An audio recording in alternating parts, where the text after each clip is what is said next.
Hello, everyone. This is Sam from Maine and Local. And before you watch our podcast for this week, I must let you know that this was actually recorded on Sunday, and we talk about, amongst other things, what things will be like when school resumes at the end of September. Well, some things have changed since Sunday, and now we are going virtual. So just a little something to keep in mind when you watch this episode as we're talking about what the scenario would be like had school started in person. As always, we thank you for watching, and please subscribe, like, share, and enjoy the show. Hi, I'm Sam. I'm Erin. And welcome to Maine and Local, a community podcast in association with the Ohio County Monitor.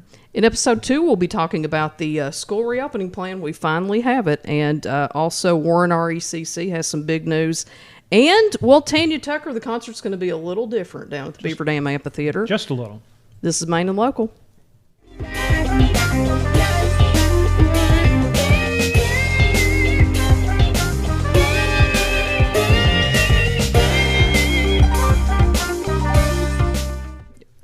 And welcome back to Maine and Local. We are bringing you our second episode this week, and we encourage you to follow us on all social media. We have Facebook, Instagram, Twitter, YouTube, and we will have the links in this video. And we encourage interaction with the audience. Let us know your thoughts and on all the news that we bring you and things you would like to talk about. All right, and we have big news. We have the Ohio County Schools reopening plan for now. For now, as of today. Although it has 3 different stages. Right. Again, the other night at the board meeting, they called a special board meeting. Seth Southard explained what the new AB hybrid schedule for Ohio County will be. It's going to be a little bit different because you may have read about Owensboro and Davis County. Right. It's a little different from theirs. What we're going to do is have one group of kids go Monday, Wednesday, every other Friday. Blue is what they're going to call that, the blue group. And the white group will go Tuesday, Thursday, every other Friday. That's the hybrid schedule. Now, again, and they've done that over there as well, you have like a traffic light. And what the hybrid is the yellow light. The red light is all remote. That means the kids are at home, although the teachers do go to school and teach. They will be there every day. They'll be there every day, and they'll teach. Green means we can go 5 days a week, but we still have to do masks. We still have to make those adjustments for being at school, that many kids at school. All right. And here is Seth Southard explaining a little bit about the hybrid schedule.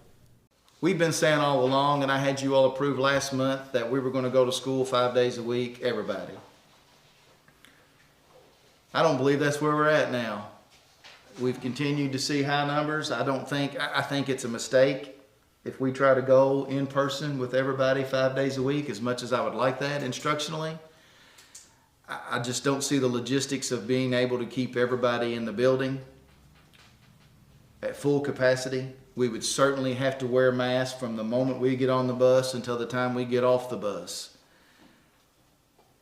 I would prefer not to do that. That's why you see that I'm recommending a hybrid model, which will be an AB schedule, and that will basically reduce our building capacities to half, and really potentially closer to 40%, because we're assuming once I turn this online virtual application open, the assumption is that about 20% of our kids are going to go straight virtual, if not more.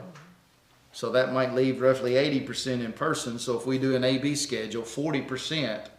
So when you're looking at the given school, and if that school has 300, and if 20% are virtual, then you look at what's left roughly at 40%.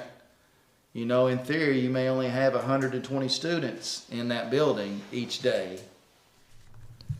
Now, Davis County, Owensboro, doing something a little bit different. What they're doing with their hybrid schedule is they're going Monday, Tuesday. One group's going to go Monday, Tuesday, right, and another group's going to go Thursday, Friday. On Wednesdays, they're going to clean and also use that as a virtual learning day. So essentially, if you go Monday, Tuesday in Owensboro, you've got 5 days off until you have a class again. That's going to be hard to catch back up and get into the groove of it again. Yeah, so we have actually added an extra day on those Fridays that alternate, and Grayson County actually did a similar schedule, but no Fridays. But again, Southard's plan, it takes it a step further, and also he explains why here that they decided to do the hybrid the way they did. So my proposal is we'll have the two groups, A and B. Group A would go Monday, Wednesday, every other Friday. Group B would go Tuesday, Thursday, every other Friday. Now, what that does, in every 2 weeks period, both groups pick up one extra day of instruction. So instead of 4 days of learning, they would get 5 days of learning in person.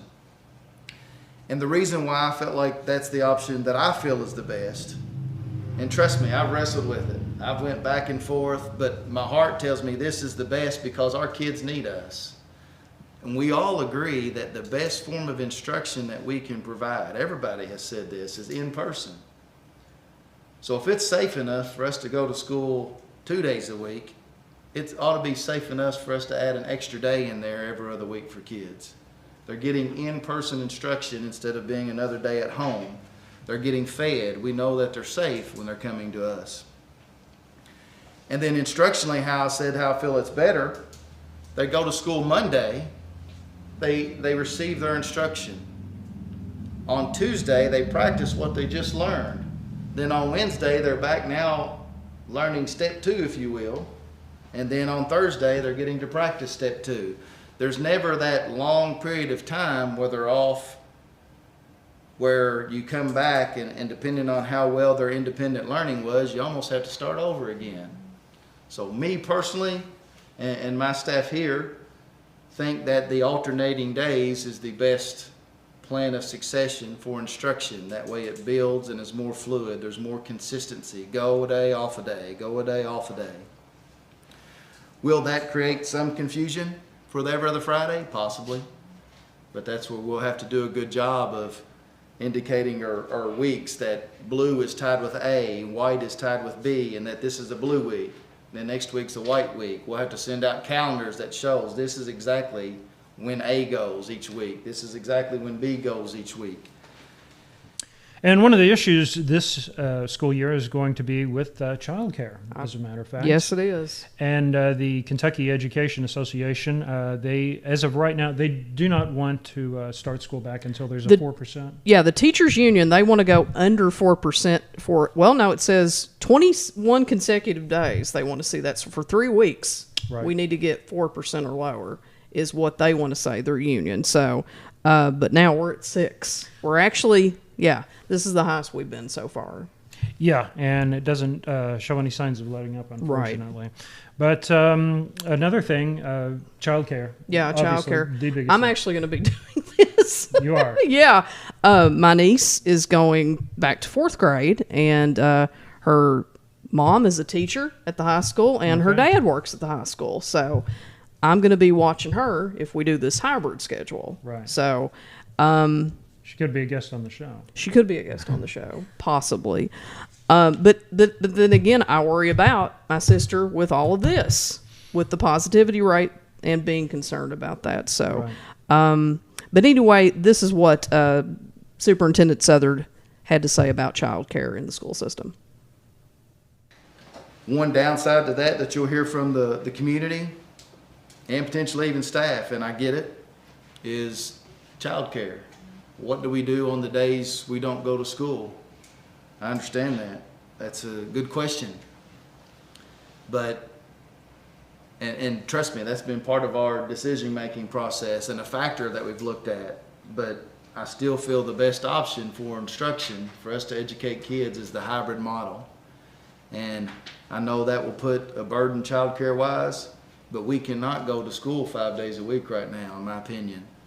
And if we go straight virtual, guess what? You still got a child care problem, but now you got it 5 days a week instead of 2 or 3 days a week.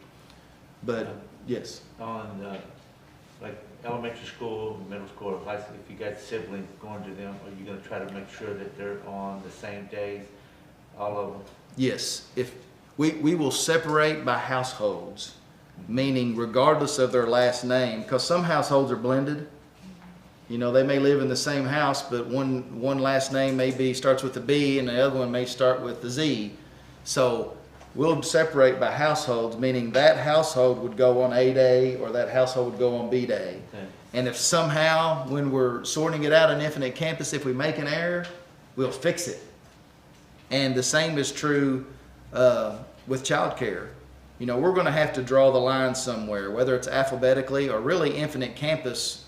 Once you indicate this group of kids are virtual, it'll take everybody that's left and divide you in two groups. They've added that feature. So that'll do most of the heavy lifting for us. But then after that, we're going to have to do some hand touching because there'll be some problems. An example, let's say Beth and I live in the same subdivision, and I have two juniors. Let's say she has younger children that she doesn't want left at home. I was scheduled to go on B day. She was scheduled for her kids to go on A day. But we've made an arrangement that my children are going to watch her children. That way they're providing child care. So if that's a legitimate reason, and it is, she contacts the school and says, hey, they're on A, I'm on B, vice versa. They're going to be watching my kids. We really need to get on the same day if that's at all possible. We'll make those adjustments. We will move them to either A or B to make it work. And then the next time somebody's got an issue, we'll move them to the opposite so that it'll still stay balanced. So the school system is willing to work with families, you know, and work the routes out, you know, friends of families and such. And like keep that. those kids together going at the same time. Right. And, Actually, you know, yeah. and try to make everything work for them. And also, buses were mentioned briefly in the meeting. Right. Temperature checks will be done on the bus, and also, first kid that gets on will go to the back, and everybody will go. You know, you won't be able to sit where you want on the bus now. Filling You'll have back to to go. front. And Yeah. It'll. You know, a lot of kids will probably be going to school to be with their friends, and they might not have Not much a of lot of chance options to do that. Maybe the Right. bus, but we'll just have to see. But one issue is the temperature check. What if a child gets there and they do have a temperature? Yeah, what if they have a temperature before they get on the bus? Well, the plan is to isolate that child on the bus somehow, masked up, and then try to get them back to their parents or wherever they need to go when they get to school. Right. The other big issue with school, especially when we're virtual or remote, we're at home, is internet. Major. Yeah. But Ohio County, and I mean, there's places like Centertown where you can't even get, I mean, decent internet coverage. It's really bad at all. there, just in general, and now with the school year the way it is. I mean, this is really sped up. This the is something you problem. need. Yeah. Actually. Now, Seth Southard said that if they need a device, they can get one. A Chromebook, I think, actually. They can get a Chromebook. They'll be provided. Yeah, they'll be provided. And if they don't want to share, he actually said, we'll give you 2 Chromebooks if you need them. Right. So, and we just want to know what you all think about childcare and about internet, because those are the biggest issues. And you can feel free to make our suggestions on our social media. Yes, on Facebook, on social media, and let us know what you think and your thoughts and opinions or your questions. About Sure, it. absolutely. Now, Warren RECC, they've been spotted in the southern part of the county hanging fiber. So, but again, we're in the process. in the future, we're not going to have it now for school, but we're going to have it here in the future, and that's going to make a huge difference for a lot of people in the county. Absolutely. Now, it's unknown if this will be available to 100% of Warren Right. customers, but this is going to be a massive undertaking. Yeah, massive. Now, moving on to something that's, well, still sort of COVID related, but not. Beaver Dam Amphitheater, Tanya Tucker is now going to be a drive-in show. It has been switched to a drive-in show, and this is one of the only concerts she's doing this year. One of two, One of actually. two, Yeah. She was originally scheduled for May at the amphitheater, but because of the shutdown, and now it has been switched, we can officially announce, to a drive-in concert, which will be in the field adjacent to the amphitheater. Right. And this will be following a week after the Great White concert, which will also be in the field next to the amphitheater. Drive-in show. Drive-in also. concert as well. We had some success with that with the Kentucky Headhunters. They were the first, actually the second concert in the state. Right. Alan Jackson was like literally the day before. So a lot of success with that, and some things will change with this.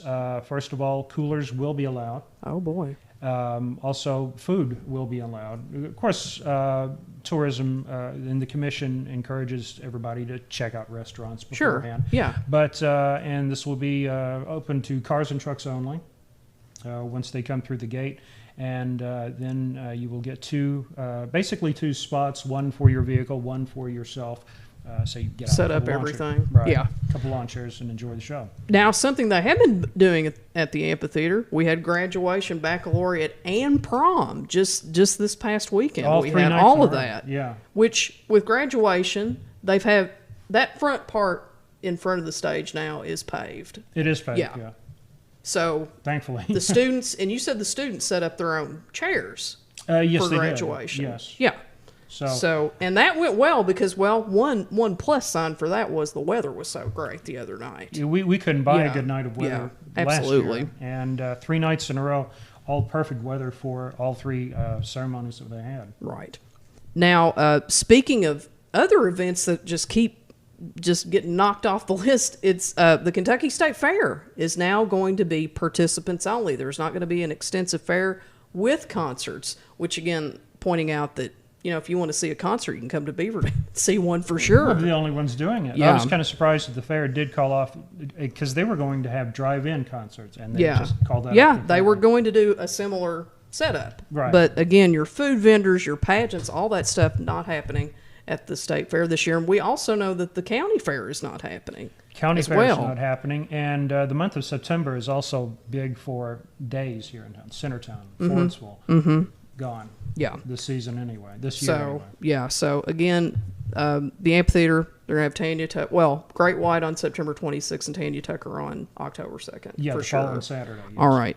So that is episode 2 of Main and Local. You have any suggestions, comments about school? And again, be aware that the school schedule may change like that. By the time you see us next time. Right. Exactly.